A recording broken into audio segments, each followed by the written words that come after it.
The opinions voiced in this material are for general information only and are not intended to provide specific advice or recommendations.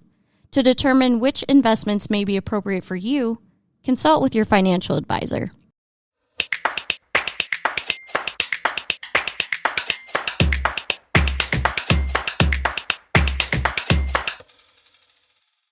March is National Credit Education Month, and it comes as credit card debt reaches record highs. According to a recent report from the Federal Reserve Bank of New York, Americans' total credit card balances now stand at more than $1 trillion. A recent Bankrate survey found nearly half of credit card holders carry a balance from month to month.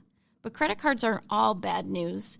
They can be used to help build credit, provide reward points and cash back, and add additional security when making payments. So what do you need to know before opening a credit card, and what can you do to prevent lingering credit card debt? Joining me today is Andrew Wood of Dan White & Associates.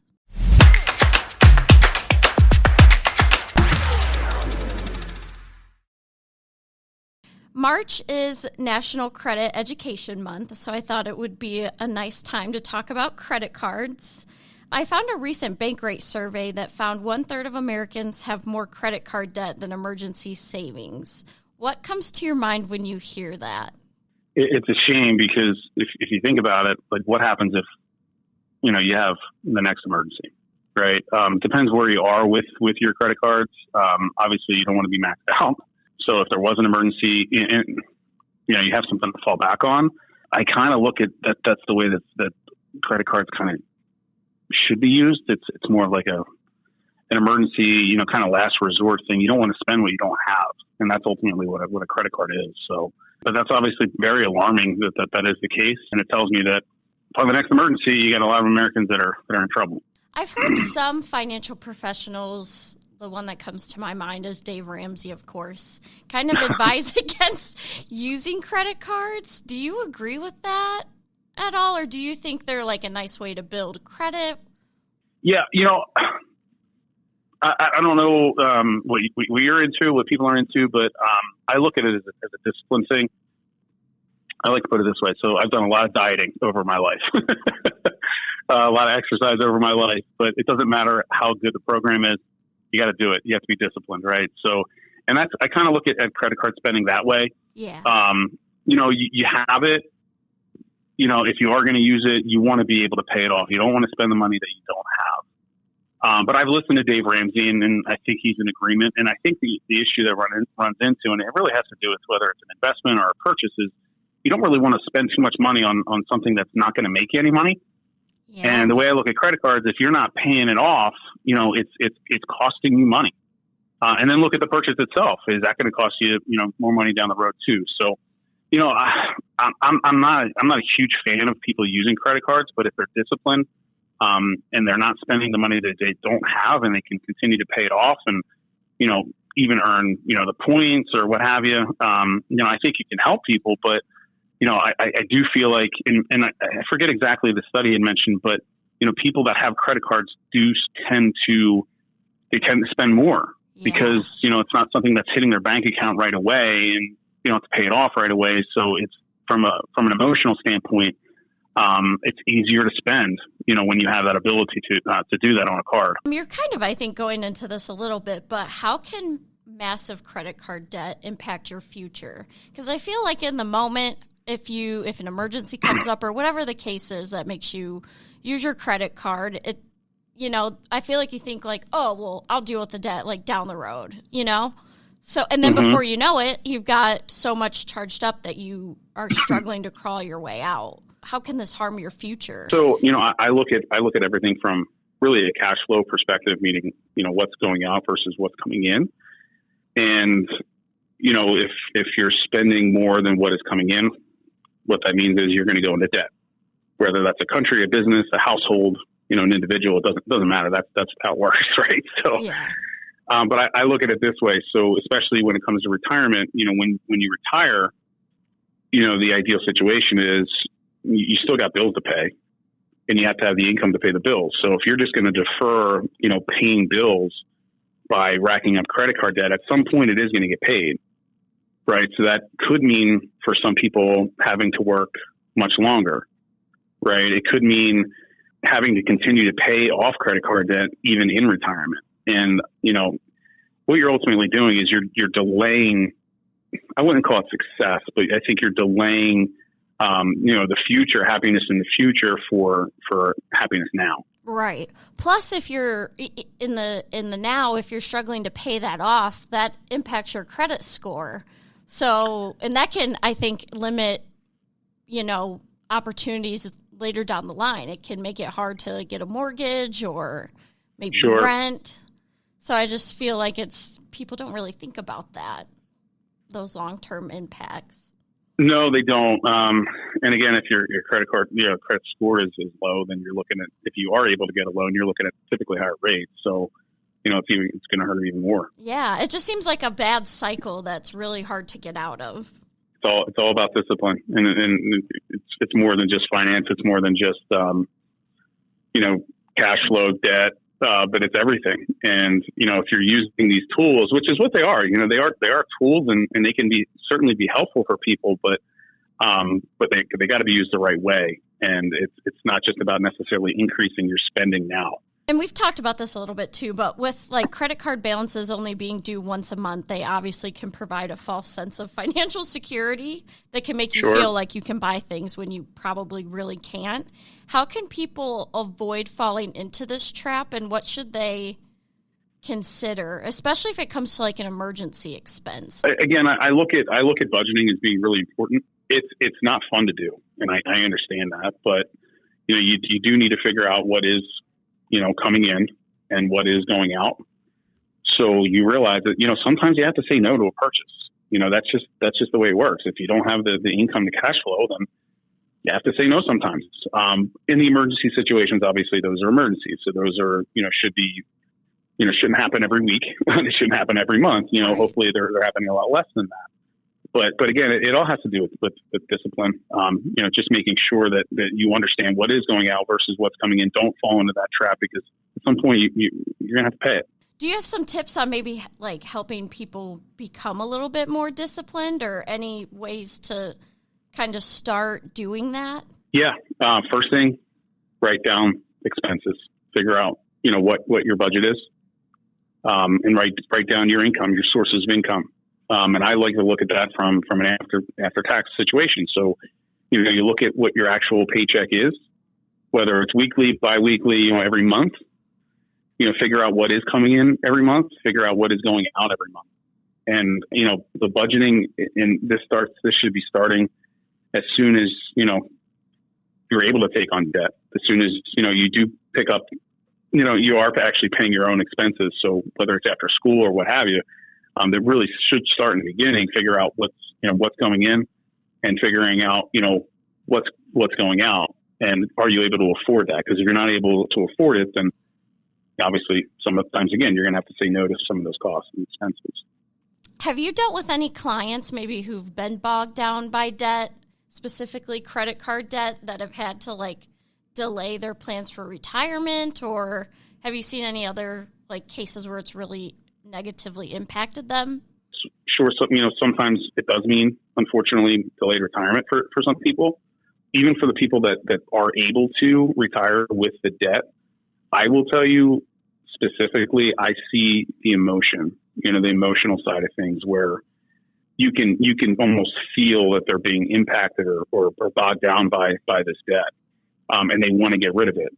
Do you think like the national debt relief programs are legitimate? Do you have any thoughts on those? I always see like that advertised on TV, like, if you're, tens of thousands like of the debt dollars. Consolidations, I think. Yeah. What do you think about that? Is that legit? Yeah, again, I think they can work. But again, you still need to be disciplined, right? So you can roll all your debt into one thing, one payment, pay it off. But if you're still racking up debt elsewhere, what good is it really going to do you? You know what I mean? Again, you just have to, if you're using it, you have to use it wisely, you have to use it effectively, and you have to be disciplined with it. I know that there's some different techniques for like trying to pay off debt. Like say you have multiple credit cards that are maxed. That's horrible, but say someone does. How can they start working towards paying that off? Yeah, I know some people want to just pay off, free up a balance that's certainly sometimes people will look at that, just freeing up one balance versus trying to, nibble away at 3, 4, 5 balances at a time, very slowly. So, I actually like that idea of trying to, eliminate this balance here. But order of operations, what you're going to probably want to look at is, what balance do you want to free up first? Typically what you want to do is you want to free up the balance that has the highest interest rate that's costing you the most money to service, those types of debts. So, but yeah, I mean, you look at your highest interest payment first. And I like the idea of trying to not necessarily nibble away at all of them at once. I like the idea of kind of taking, trying to free up this balance here. That's paid off. Go to the next one. The ideal situation too is once that happens is you kind of keep that, either get rid of that card or put it to the side and not use it. You know what I mean? Yeah, cut it up maybe, or put it in a safe or something. Get it out of sight. Right, exactly. But again, that's the other issue is when you have 3, 4, 5 cards. It's like, okay, well, what am I going to put on this one? This month. What am I going to put on this one this month? And it's just too complicated.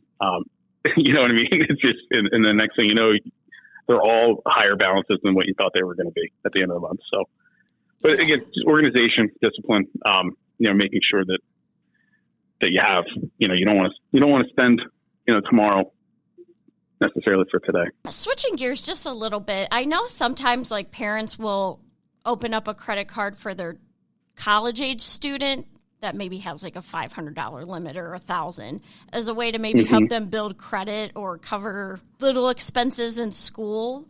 What do you think about that? And what do you think people should know before opening their first credit card? So that's a really good question. I guess it'd be nice to, be in college and have a credit card that's either mom or dad are paying for.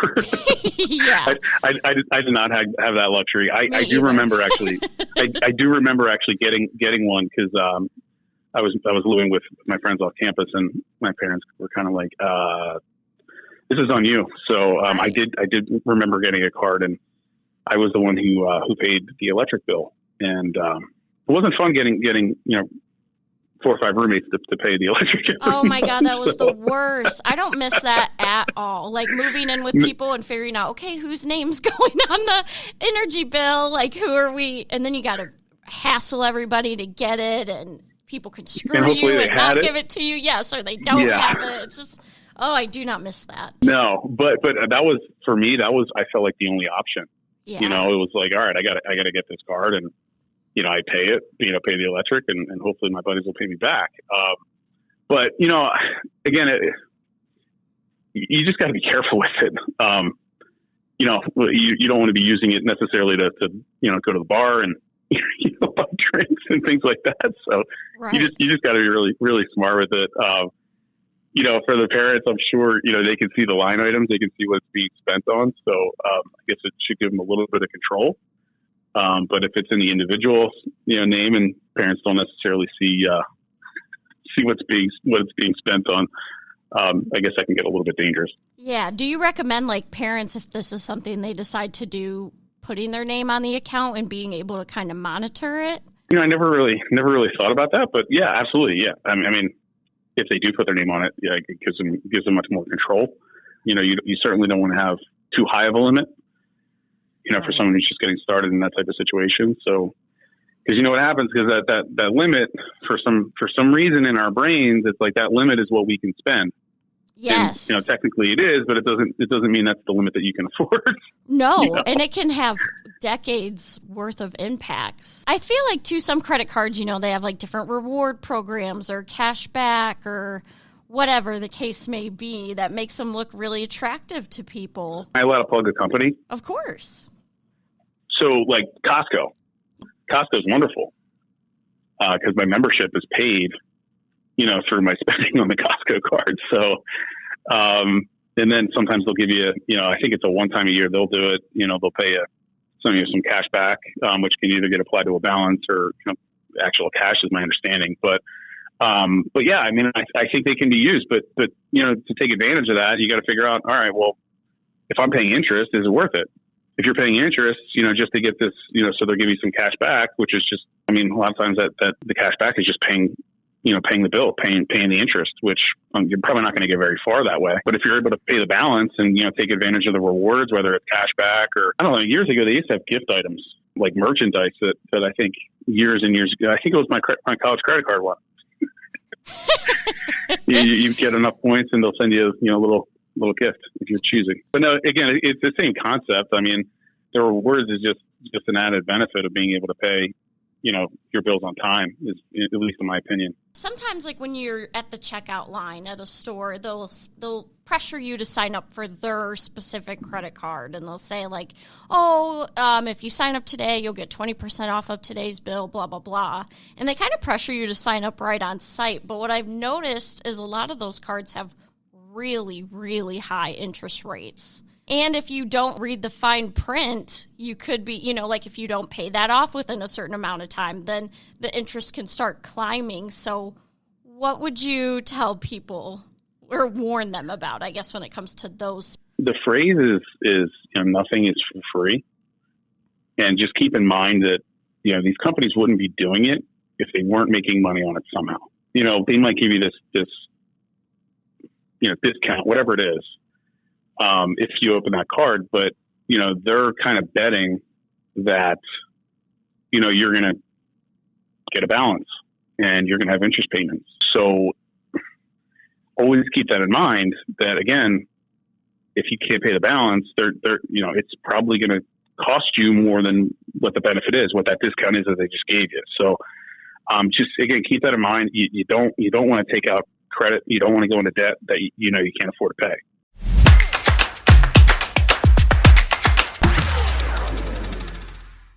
All right, that does it for this edition of Not Your Father's 2 Cents. Sources used in this episode will be linked in the description.